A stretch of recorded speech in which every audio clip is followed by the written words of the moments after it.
안녕하세요. 미국 주식론 대학의 미준입니다. 오늘도 변함없이 미국 주식 투자의 정석을 지키고 있는 미준에 오신 것을 환영합니다. 8월 17일 미준의 미국 증시 인사이트 시작하도록 하겠습니다. 미준 패밀리 여러분들 즐겁고 생산적인 주말 보내셨는지 모르겠습니다. 저는 매주 토요일 날 미준 멤버분들 모시고 라이브 강의를 진행합니다. 그래서 이번에도 역시 2시간이나 라이브 강의를 진행하면서 나름대로 즐겁고 보람된 주말을 보낸 것 같습니다.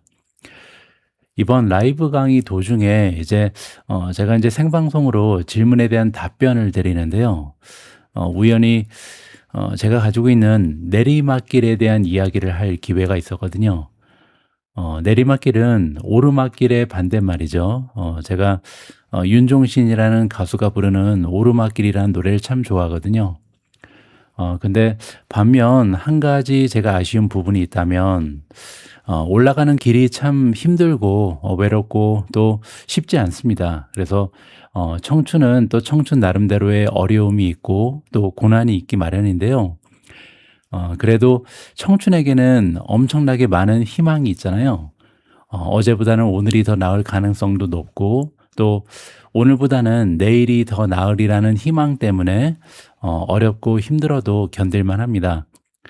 그런데 중년을 넘어서 노년으로 접어드는 시기에는요, 하루하루가 조금씩 더 내려갑니다. 그래서 어제보다 조금 더 몸도 아프고 힘도 없고 또 직장에서 은퇴하고 나면 경제적으로도 발전하기가 참 어렵죠. 물론 우리처럼 열심히 미국 주식에 투자하시는 분들은 상황이 다르겠지만요.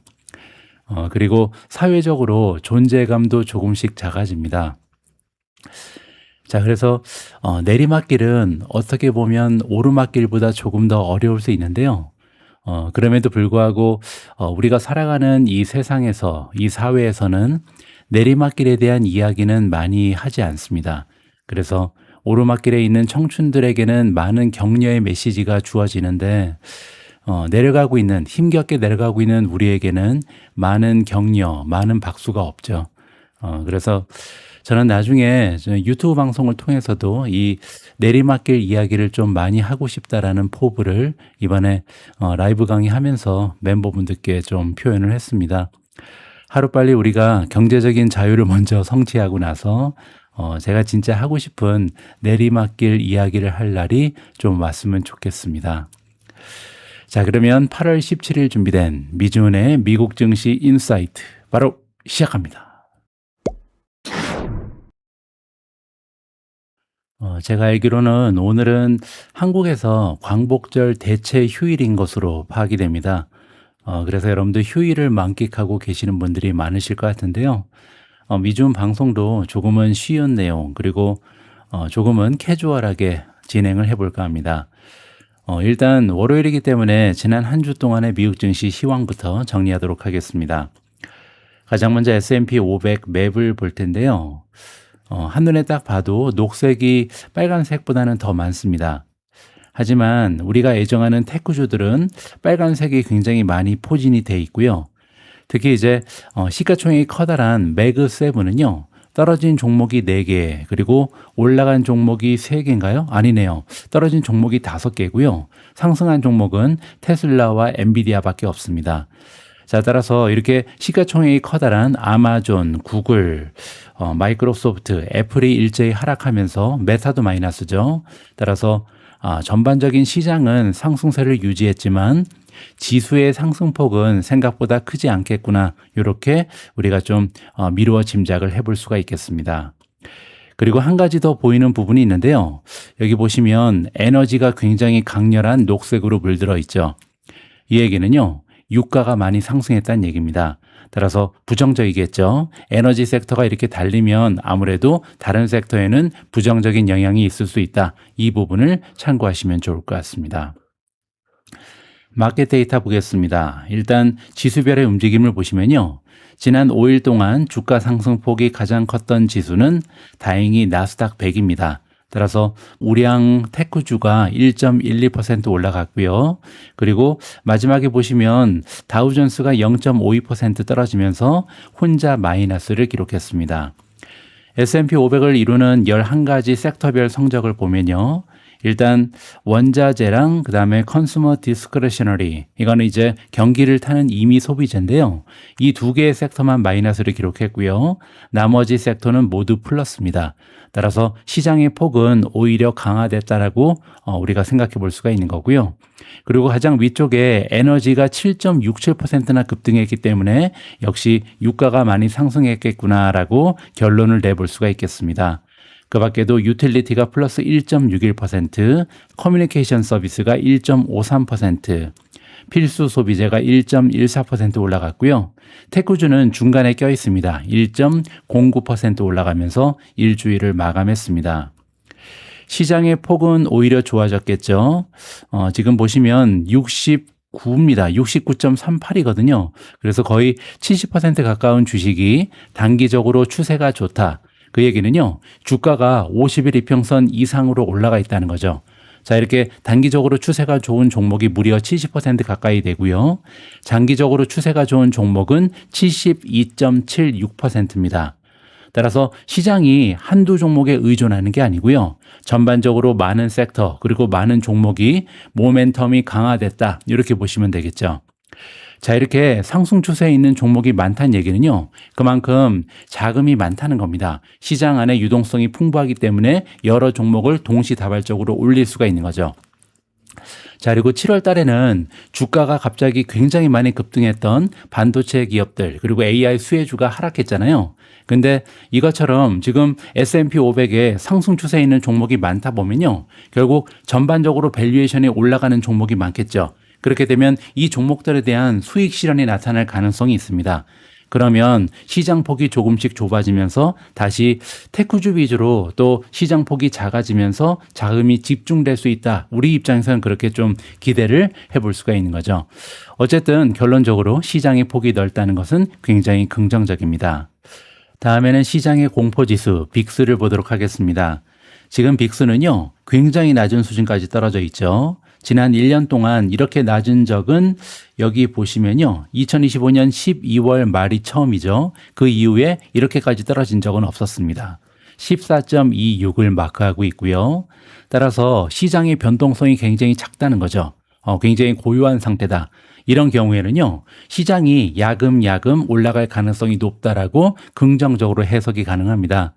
실제로 S&P 500이 최근에 이제 사상 최고치를 계속해서 경신하고 있잖아요. 그거는 이렇게 굉장히 오랫동안 변동성 지수가 낮은 수치를 유지하는 덕이다라고 해석이 가능할 것 같습니다. 이 부분 역시 굉장히 긍정적으로 우리가 볼 수가 있는 거고요. 다음에는 Fear and Greed Index, 우리가 공포 탐욕 지수라고 부르는 거죠. 공포 탐욕 지수는 65에 가 있는데요. 그냥 욕심이 많은 상태다, 이렇게 보면 부정적으로도 해석이 가능하잖아요.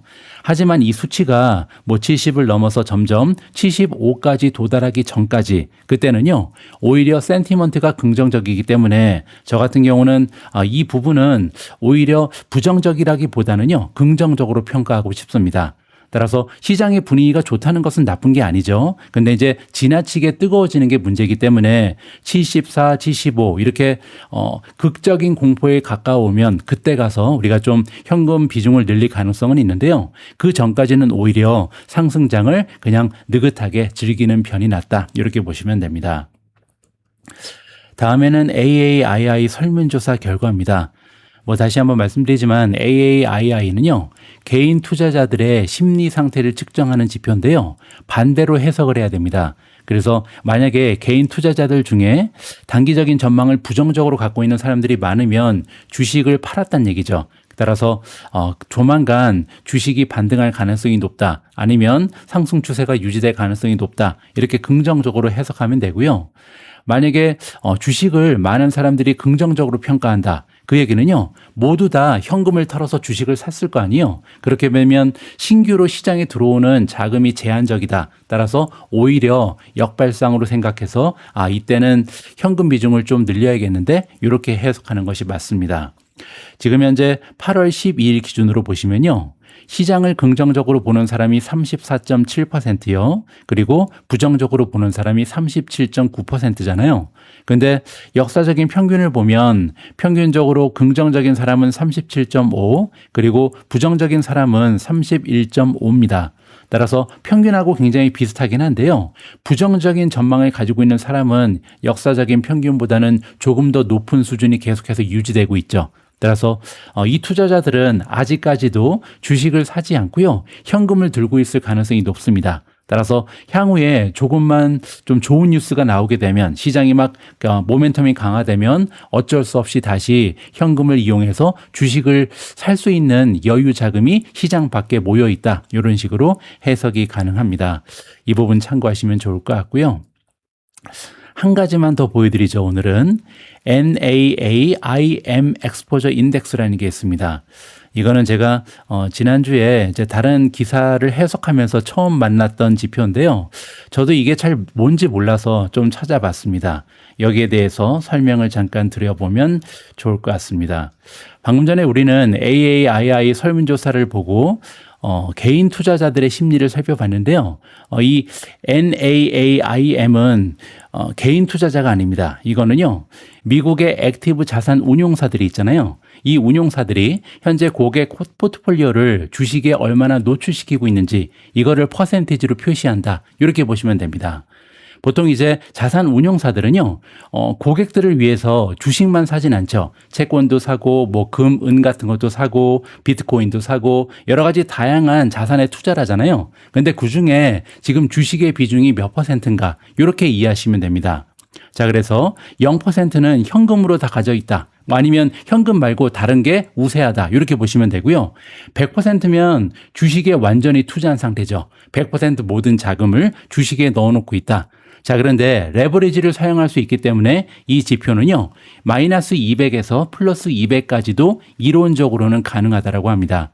자, 어쨌든 중요한 것은요, NAAIM 엑스포저 인덱스는요, 전문적으로 투자하는 액티브 매니저들의 실제 리스크 온, 리스크 오프 정도를 보여준다. 그 얘기는요, 지금 주식에 대해서 얼마나 긍정적으로 생각하고 있는지, 아니면 얼마나 많이 비중을 올려놓고 있는지, 여기에 대해서 가늠할 수 있는 소중한 지표다. 이렇게 보시면 됩니다. 자, 그리고 위에 표가 정리되어 있는데요. 이걸 하나하나 설명드리긴 좀 어렵고요. 어쨌든 중요한 건 뭐냐면 이 표의 기준은 7월 30일이었습니다. 7월 30일은 굉장히 중요하죠. 왜냐하면 7월 말이 이번 조정장의 바닥이었잖아요. 그러면 그 바닥이 왔을 때 NAAIM 주식 엑스포저는 몇 %인가 이걸 살펴볼 필요가 있는데요. 79.7%였습니다. 79.7%면 낮은 수치는 아니라고 합니다. 하지만 역사적 기준으로 보면 과거 데이터의 63%보다 높은 수준이라고 합니다. 그리고 또한 과거의 S&P 500이 단기적인 고점을 찍었을 때의 평균은요, 75거든요. 따라서 75% 대 63%니까 강세긴 하지만 극단적인 과열 수준은 아닌 거죠. 그리고 지금 현재는 몇 %죠? 77.34잖아요. 따라서 지금도 우리가 과열이라고 보기에는 상당히 낮다라고 우리가 이해할 수가 있습니다. 따라서 AAII 설문조사 결과도 그렇고요. 그리고 액티브 자산 운용사들의 주식 비중을 측정하는 NAAIM 엑스포저 인덱스도 그렇고요. 지금은 단기적인 고점이 오기에는 조금 더 여유가 있다. 우리가 조금 더 주식이 올라가야 된다. 이러한 식으로 해석해 볼 수가 있을 것 같습니다.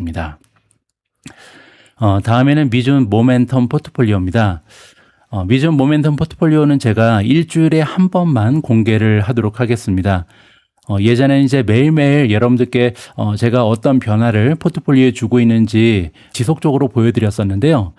제가 지난주 방송에서 말씀드린 것처럼 그러다 보니까 오히려 역효과가 나타나는 것을 제가 직접 확인해 볼 수가 있었거든요.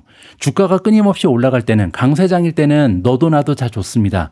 저는 여러분들께 이렇게 좋은 주식이 이렇다라고 공개해서 칭찬도 많이 받고 박수도 많이 받고, 그죠? 근데 주식이 하락하는 하락세가 오니까 모두 힘들어지는 장이 되더라고요.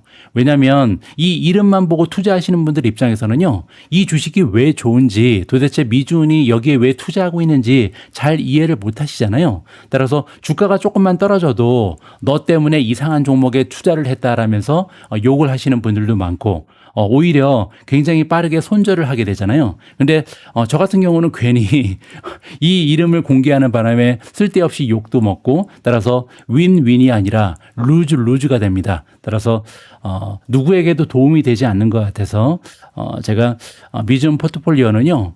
6개월에 한 번씩 수익률을 공개하고 그리고 일주일에 한 번씩 이 주식의 이름만 여러분들께 보여드릴 수 있도록 하겠습니다. 매주 월요일 날 보여드릴 것 같은데요. 지난 한 주 동안의 주가 수익률만 확인하도록 하겠습니다. 지난 일주일 동안 주가가 가장 많이 올라간 종목은 샌디스크입니다. 무려 35.38%나 폭등했고요. 두 번째는 SK 하이닉스 ADR이 플러스 20.6%, WDC 웨스턴 디지털이죠. 17.15% 올라갔고요. 마이크론이 플러스 10.72%, 델 컴퓨터, 델 테크놀로지가 플러스 8.16%, 버티브가 플러스 7.87, GB노바 플러스 7.36, AMD 플러스 6.42, 블룸에너지 플러스 4.83, 루멘텀 플러스 4.04, 크레도 플러스 4.01, 마벨이 플러스 1.51, TSMC 플러스 1.50, 팔란티어 플러스 1.18, 엔비디아가 0.54% 올라갔습니다. 딱 한 종목이 하락했는데요. 브로드컴이 8.13% 홀로 하락세에 접어들었습니다. 그 이유는 VM웨어라는 소프트웨어가 있잖아요. 근데 이제 그게 보안상의 문제가 있다라는 루머인지 소식인지 어쨌든 그런 뉴스가 보도가 되면서 당분간 주가가 좀 힘을 잃고 있다. 이러한 식으로 해석이 가능할 것 같습니다.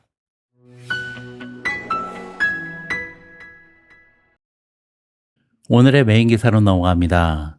오늘 메인 기사는요. 13F 파일 특집 미주운의 한마디를 여러분들께 읽어드릴 텐데요. 여러분들 13F 파일은 이제 많이 들어보셨을 겁니다. 미국에서는 규정상 투자 자금이 1억 달러를 넘어가면, 즉 하나로 했을 때 이제 1,400억 원이 넘어가는 거죠. 그래서 대규모의 자금을 운용하는 기관들은요, 3개월에 한 번씩 그들의 포트폴리오를 공개해야 됩니다. 그래서 우리 개인 투자자 입장에서는요, 3개월에 한 번이긴 하지만 그리고 이제 45일이라는 간격이 있긴 하지만 스마트 머니들 우리가 존경하고 또 따라가고 있는 대가들이 어떤 주식에 투자하고 있는지 어떤 주식을 사고 팔았는지 확인할 수 있는 소중한 기회가 주어집니다. 자, 그래서 오늘은요. 헤지펀드가 가장 긍정적으로 전망하는 미주운 탑픽 탑5를 살펴볼 수 있도록 하겠습니다. 지난 며칠간 발표된 2026년 2분기 13F 파일 시즌을 이번에는 하나의 보고서로 요약 정리했는데요. 이게 무슨 얘기냐면 여기 보시면 제가 파일 하나를 공유했잖아요. 이 파일을 좀 보여드리죠. 여기 보시면 AMD를 도대체 몇 개의 기관이 사고 팔았는지 얼마나 많은 기관들이 비중을 높였는지 이런 자료들이 쭉 나오거든요.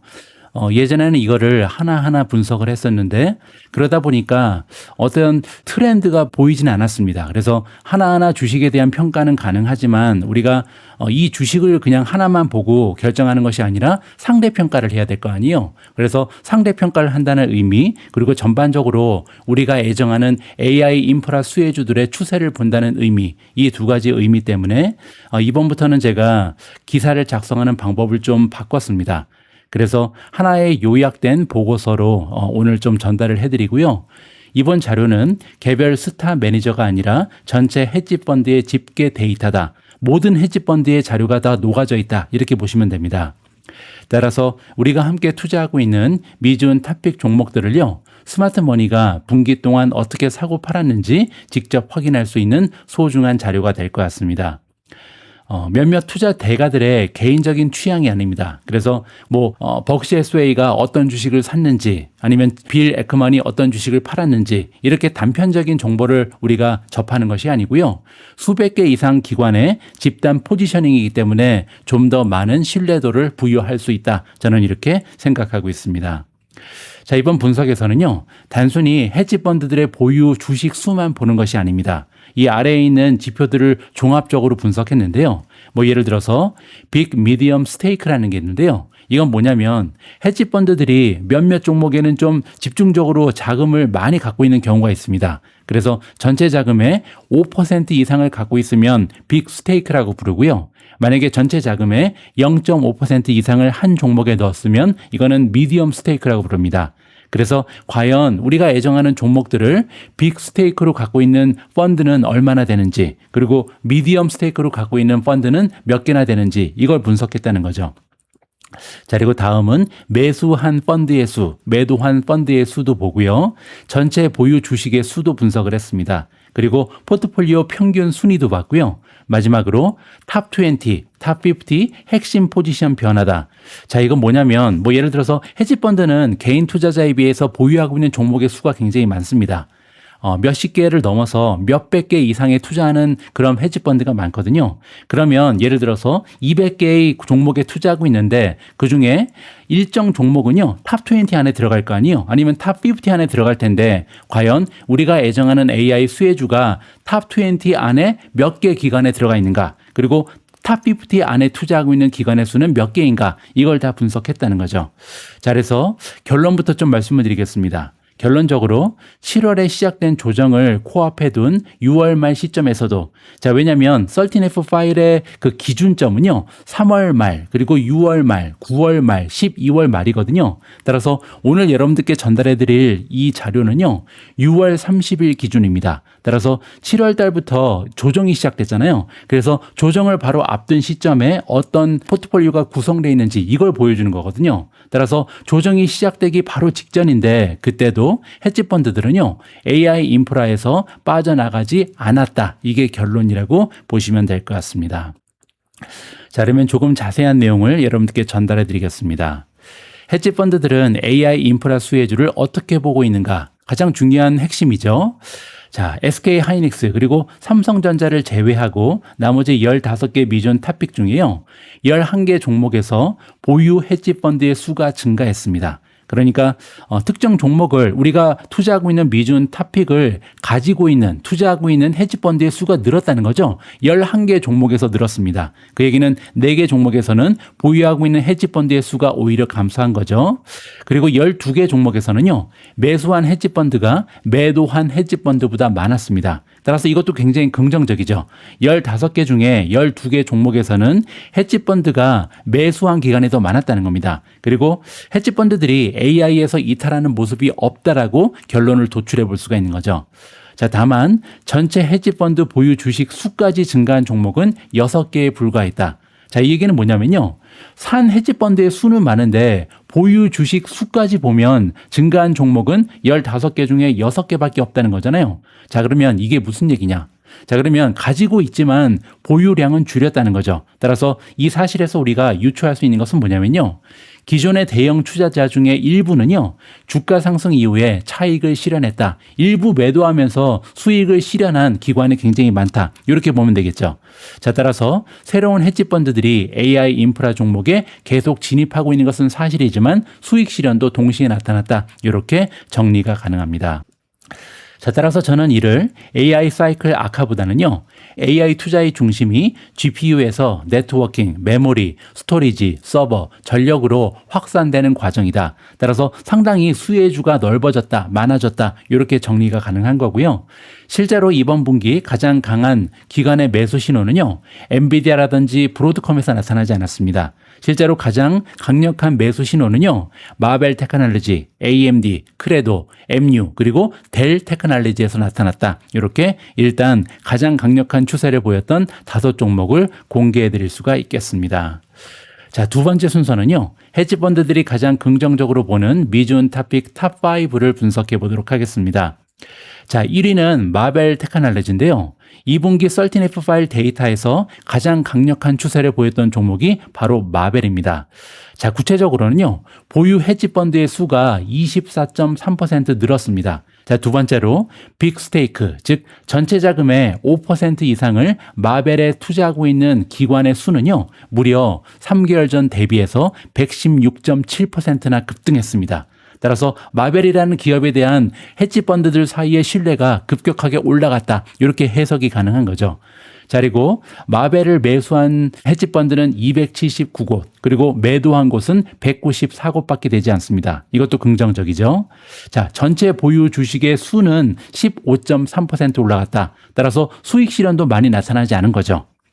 탑 20를 보겠습니다. 보유 순위 20위 안에 마벨에 있는 기관의 수 역시 전분기 대비해서 62.5% 올라갔고요. 탑 50 안에 마벨을 넣고 있는 기관의 수도 53.4% 올라갔습니다.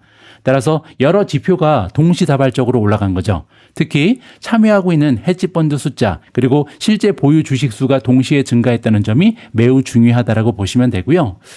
마벨 테크놀로지의 투자 핵심은 뭐죠? 첫 번째, AI 커스텀, 맞춤형 칩이잖아요. ASIC이라고 부르죠. 그리고 두 번째, 데이터 센터 네트워킹입니다. 따라서 마벨에 대한 투자 심리가 이렇게 좋아졌다는 것은요. 지금 기관들이 이 두 가지 맞춤형 칩과 데이터 센터 네트워킹에 대한 확신이 커지고 있다. 이러한 식으로 결론을 낼 수가 있을 것 같습니다. 자, 그런데 참고로 6월 30일 이후 지금까지 마벨의 주가는요, 마이너스 25.47%입니다. 거의 꼭지잖아요. 자, 그 얘기는 뭐냐면, 헤지펀드면 최고의 전문가 집단이죠. 하지만 그들 입장에서도 언제가 꼭지고 언제가 바닥인지를 맞추는 것은 불가능하다. 이만큼 주식 투자는요, 참 어렵다는 것을 확인해 볼 수가 있었습니다. 자, 2위입니다. 2위는 AMD인데요. AMD 역시 숫자가 너무나 좋죠. 보유하고 있는 헤지펀드의 수는 14.5% 3개월 동안 증가했고요. 전체 자금의 5% 이상을 투자하고 있는 빅스테이크는 112.5%나 폭등했습니다. 따라서 AMD에 대한 신뢰가 급등한 기관들이 굉장히 많다는 거죠. 자, 세 번째로 미디엄 스테이크, 전체 자금의 0.5% 이상을 투자하는 기관도 79.8%나 올라갔고요. 매수한 기관은 421곳, 그리고 매도한 기관은 330개입니다. 이것도 긍정적이죠. 자, 마지막으로 탑 20 안에 포지션을 갖고 있는 투자 기관의 수는 154%나 증가했습니다. 따라서 아까 우리가 본 것처럼 빅스테이크도 112.5%나 올라갔잖아요. 따라서 AMD에 지금 올인하고 있는 기관이 굉장히 많다는 거죠. 그만큼 확신이 급등한 투자자들이 많이 늘어나고 있다. AMD의 투자 논리가 강화되고 있다. 이렇게 해석이 가능합니다. 자, 특히 AMD를 탑 20 핵심 포지션으로 가져가는 펀드가 한 분기 만에 2.5배 이상 증가했고요. 그 얘기는 단순한 관심을 넘어서 핵심 AI 포지션으로 격상시키는 기관들이 빠르게 늘고 있다라고 요약하면 좋을 것 같습니다. 자, 하지만 아이러니하게 6월 30일 이후 지금까지 AMD의 주가는요, 아직도 11.45%입니다. 바닥을 찍고 조금씩 올라갔는데도 불구하고 아직까지 11.45% 마이너스죠. 그만큼 타이밍을 맞추는 것은 굉장히 어렵다. 다시 한번 확인해 볼 수가 있는 거고요. 자, 3위는 크레도 테크놀로지입니다. 크레도도 강력하죠. 보유 헤지 펀드의 수는 30.8% 3개월 만에 올라갔고요. 빅스테이크는 250% 급등했습니다. 따라서 크레도도 좀 비중이 낮았던 기관들이 많았었는데 최근 들어서 비중을 많이 늘렸다는 거죠. 그래서 확신을 가지고 이제 좀 비중 있게 투자하는 기관들이 많이 늘었다. 이렇게 해석이 가능하고요. 미디엄 스테이크도 플러스 50%, 탑 20 안에 들어간 기관의 수는 72.2% 늘었고요. 탑 50는 69.4% 증가했습니다. 자, 단지 전체 보유 주식은 2.7% 감소했습니다. 따라서 그에게는 이제 수익 실현을 한 기관도 있다는 거죠. 그럼에도 불구하고 새로운 기관들의 진입이 매우 빠른 종목이 바로 크레도 테크놀로지다. 이렇게 보시면 됩니다. 따라서 AI 데이터 센터의 고속 네트워킹이 중요한 투자 테마로 자리 잡고 있다라고 해석해 볼 수가 있겠죠. 자, 참고로 6월 30일 이후 지금까지 크레도의 주가는요, 마이너스 4.43%를 기록하고 있습니다. 이제 정고점이 멀지 않았죠. 조금만 더 힘을 내면 좋을 것 같습니다. 자, 4위는 마이크론 테크놀로지입니다.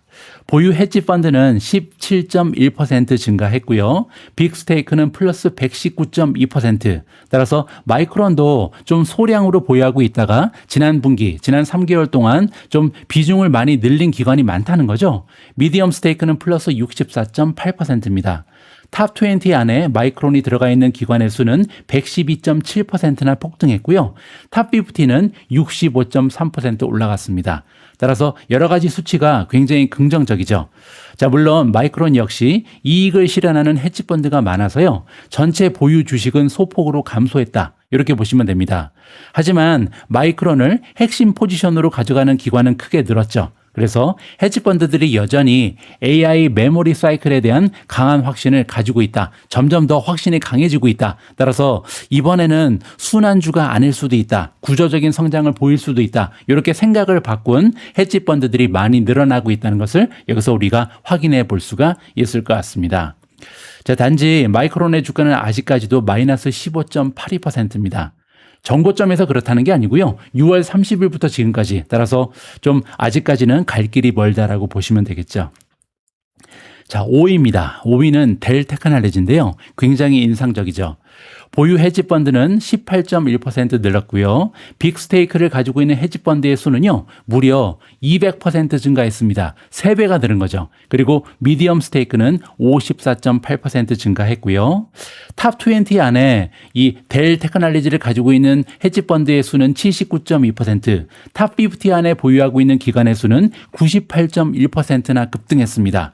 자, 따라서 전체 보유 주식은 역시 감소했는데요. 그럼에도 불구하고 델을 보유하고 핵심 포지션으로 가져가는 기관이 엄청나게 많아졌다는 거죠. 따라서 AI 서버 투자에 대한 기관들의 관심이 굉장히 강력해졌다라고 긍정적으로 평가가 가능합니다. 델 같은 경우는 앞에서 살펴본 종목들하고는 약간 다릅니다. 6월 30일부터 지금까지 주가가 오히려 13.76% 플러스를 기록하고 있습니다. 따라서 큰 조정을 받지 않고 꾸준히 상승하고 있는 굉장히 멋진 모멘텀을 보여준다. 이렇게 보시면 되겠죠. 그 밖에도 좋았던 종목은 웨스턴 디지털 그리고 샌디스크가 있는데요. 웨스턴 디지털은 보유 펀드가 20.6% 증가했고요. 탑 50 포지션은 플러스 84.9%. 샌디스크 같은 경우는요. 보유 펀드의 수는 23.9% 올라갔고요. 빅스테이크가 66.7%, 탑 50도 67.6% 상승하는 긍정적인 모멘텀을 보였습니다. 따라서 AI 스토리지에 대한 기관들의 관심 역시 빠르게 증가하고 있다. 확신도 올라가고 있다. 이렇게 보면 되겠죠.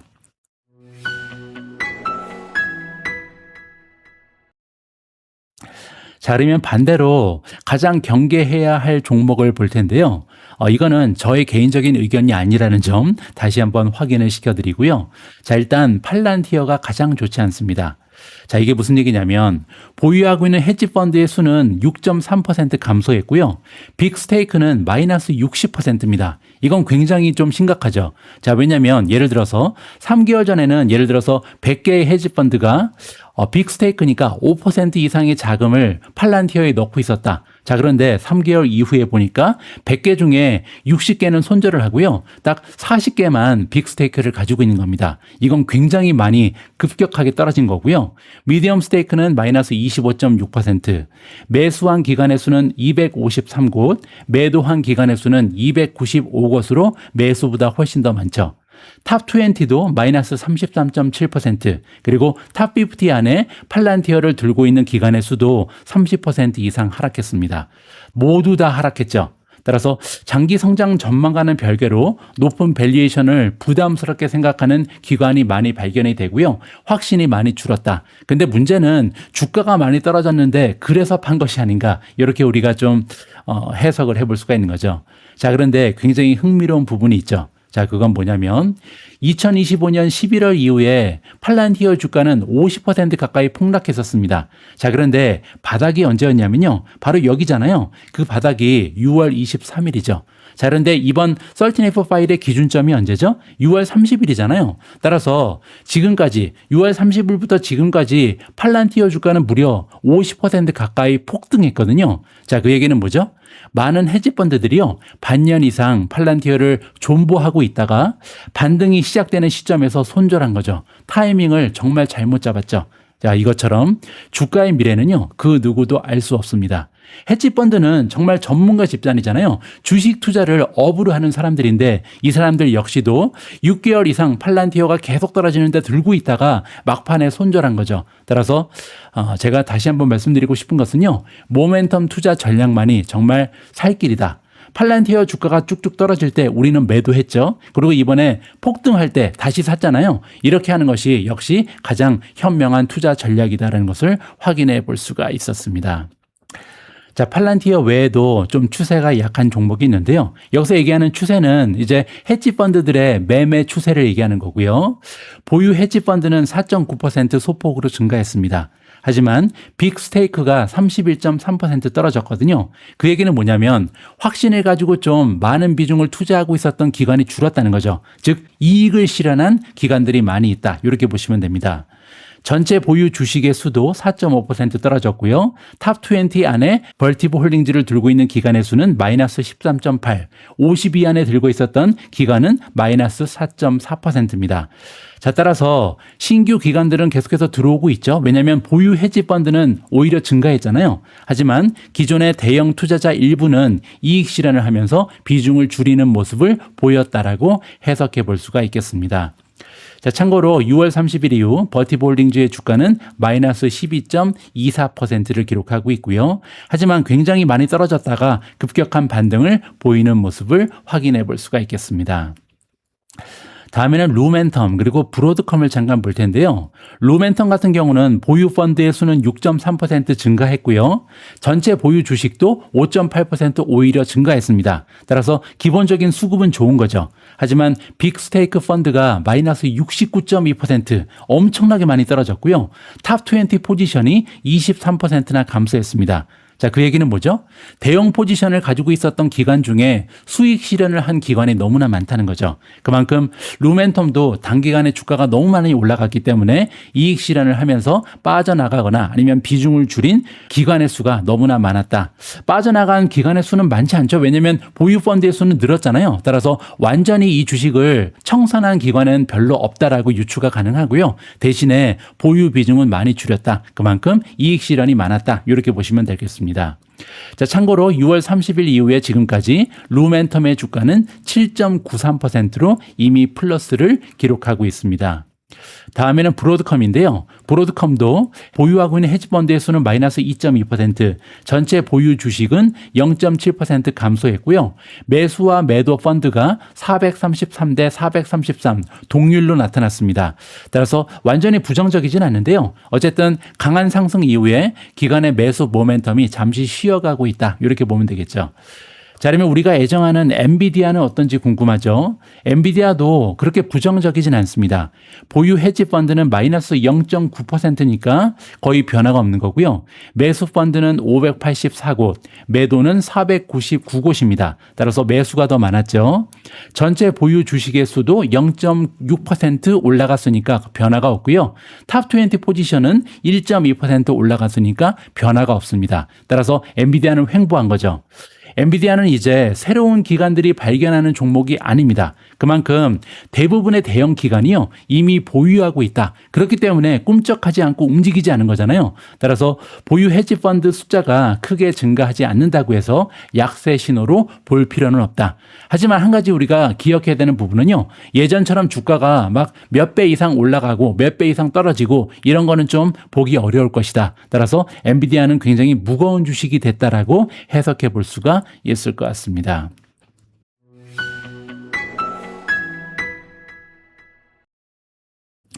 자, 그렇다면 미주원 탑픽 투자자들은 어떻게 대응해야 될까? 이 부분을 좀 정리해 보죠. 저는 이번 데이터를 보고요. AI 인프라 비중을 줄여야겠다 이런 결론을 내리지는 않았습니다. 다만 앞으로는요. 모든 AI 종목을 똑같이 가져가는 전략보다는요. 선택과 집중이 더 중요해질 것이다. 예전처럼 모두 함께 올라가는 장은 조금 기대하기 어렵다는 것이 제 생각입니다. 자, 따라서 지금부터는요. 모멘텀의 역할이 점점 더 중요해지겠죠. 따라서 모멘텀의 변화에 따라서 리밸런싱을 긴밀하게 진행할 필요가 있어 보인다. 자, 왜냐하면 AI 수혜주 중에서도 좀 수익률이 많이 나는 종목 아니면 하락하는 종목이 있을 수도 있는 거고요. 격차가 조금씩 커질 수 있다. 개별 종목의 차이가 많이 나타날 수 있다는 것이 저의 생각입니다. 자, 정리를 한번 해보죠. 일단 AI 인프라 핵심 포지션은 유지하는 것이 맞는 것 같습니다. 자, 왜냐하면 15개의 종목 대부분에서 기관의 참여가 확대됐잖아요. 자, 따라서 AI 인프라라는 키워드는 아직 유효하다. AI 인프라 수혜주에 집중 투자하는 것은 아직 유효하다는 것이 저의 결론입니다. 자, 두 번째는요. 신규 자금이 있다면 기관 수급과 실적 모멘텀이 동시에 강한 종목을 우선적으로 선택해라. 이런 메시지를 드리고 싶습니다. 자, 이번에 13F 파일 분석 결과 가장 주목할 만한 종목이 뭐였죠? 마벨 테크놀로지, AMD, 크레도, MU, 그리고 델 테크놀로지잖아요. 자, 그리고 웨스턴 디지털, 샌디스코도 나쁘지 않았죠. 하지만 중요한 것은요, 13F 파일 데이터만 보고 추격 매수하면 안 되겠죠. 우리가 확인해야 되는 부분은 너무나 많습니다. 실적이 성장하고 있는지, 그리고 EPS, 컨센서스가 상향 조정되고 있는지, 밸류에이션은 아직까지 적합한지, 그리고 마지막으로 기간의 수급, 이 네 가지를 함께 확인할 수 있다. 자, 왜냐하면 13F 파일이 지금 우리한테 어떤 종목이 수급이 좋은지 보여줬잖아요. 따라서 나머지 세 가지를 고려하면서 투자 결정을 하면 될 것 같습니다. 자, 세 번째로 엔비디아, TSMC 같은 종목은요, 꿈쩍하지 않고 있잖아요. 이런 종목은 유지하면 좋을 것 같습니다.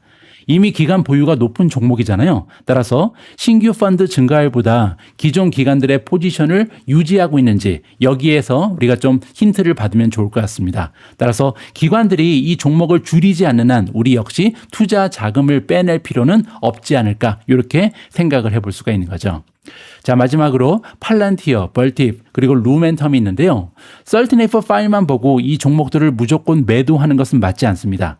하지만 기관의 확신이 약해지는 종목이라는 것은 확인이 됐잖아요. 따라서 앞으로는 주가가 더 상승하기 위해서 굉장히 강력한 실적과 가이던스가 필요하겠죠. 그리고 이런 해석은요, 팔란티어 실적 발표 이후에 그 주가가 급격하게 올라간 것을 우리가 직접 확인했잖아요. 따라서 정말로 실적이 중요한 종목이 바로 벌티브라든지 루멘텀이다, 이렇게 보시면 되겠습니다. 따라서 이 종목들은요, 매출 성장, EPS 상향 조정, 수주, 마진, 밸류에이션을 다른 종목보다 더 엄격하게 확인할 필요가 있다라고 해석이 가능할 것 같습니다. 자, 미준의 마지막 한마디입니다. 이번에 함께 살펴본 2026년 2분기 13F 파일이 보여주는 핵심은 단 하나입니다. 중요한 것은요, 헤지펀드들이 AI에서 떠나지 않고 있다는 거죠. 따라서 우리도 AI 수혜주 투자를 포기할 필요는 없어 보입니다. 자, 그리고 또 하나, AI 투자의 중심이요, 소수 대표주에서 이제는 AI 인프라 전체 스택으로 확산되고 있잖아요. 그리고 무엇보다 중요한 것은 네트워킹, 메모리, 스토리지의 기간 수급이 동시에 강해지고 있다. 이 사실을 인지할 수 있겠습니다. 자, 그 얘기는요, AI 카펙스 사이클이 끝나고 있다는 모습과는 상당히 다릅니다. 따라서 지금 현재 전반적인 AI 수혜주는 다 좋다는 거죠. 그리고 오히려 AI 인프라 투자가 확대되면서 병목 현상이 확대되고 있습니다. 예전에는 인프라 중에서도 GPU 혼자서 수혜를 독점했었는데요. 이제는 그렇지 않다는 거죠. 네트워킹, 메모리, 스토리지, 서버, 전력, 이렇게 수혜주의 범위가 넓어지는 것을 다시 한번 확인해 볼 수가 있었습니다.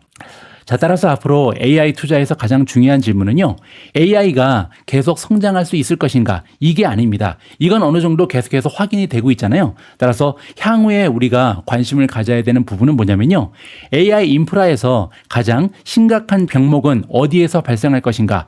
네트워킹인가? 메모리인가? 스토리지인가? 서버인가? 전력인가? 이 부분에 집중할 필요가 있어 보입니다. 8월 17일 미준의 미국 증시 인사이트는 여기까지입니다. 오늘 방송 여러분들 투자 활동에 작은아마 도움이 됐는지 모르겠습니다. 여러분들 오늘 방송 보고 도움을 받으셨다면요, 저한테 너무나 많은 도움이 되는 여러분들의 소중한 좋아요, 그리고 댓글도 짧게나마 조금씩 부탁드립니다.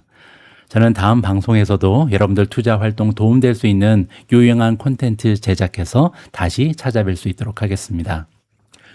우리 모두가 미국 주식 투자로 은퇴하는 그날까지 다 함께 화이팅입니다. 행복한 하루 되세요. 감사합니다.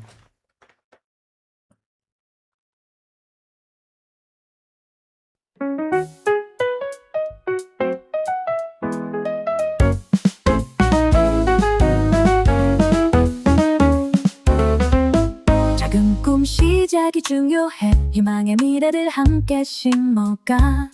매일매일 조금씩 자라나 마음속에 설렘이 끼었나. 욕심은 버려, 이번에도 다르진 않을 거야. 결과는 과정의 연속일 뿐. 어두운 조정이 와도 두렵지 않아. 미주은 손을 잡고 나아가.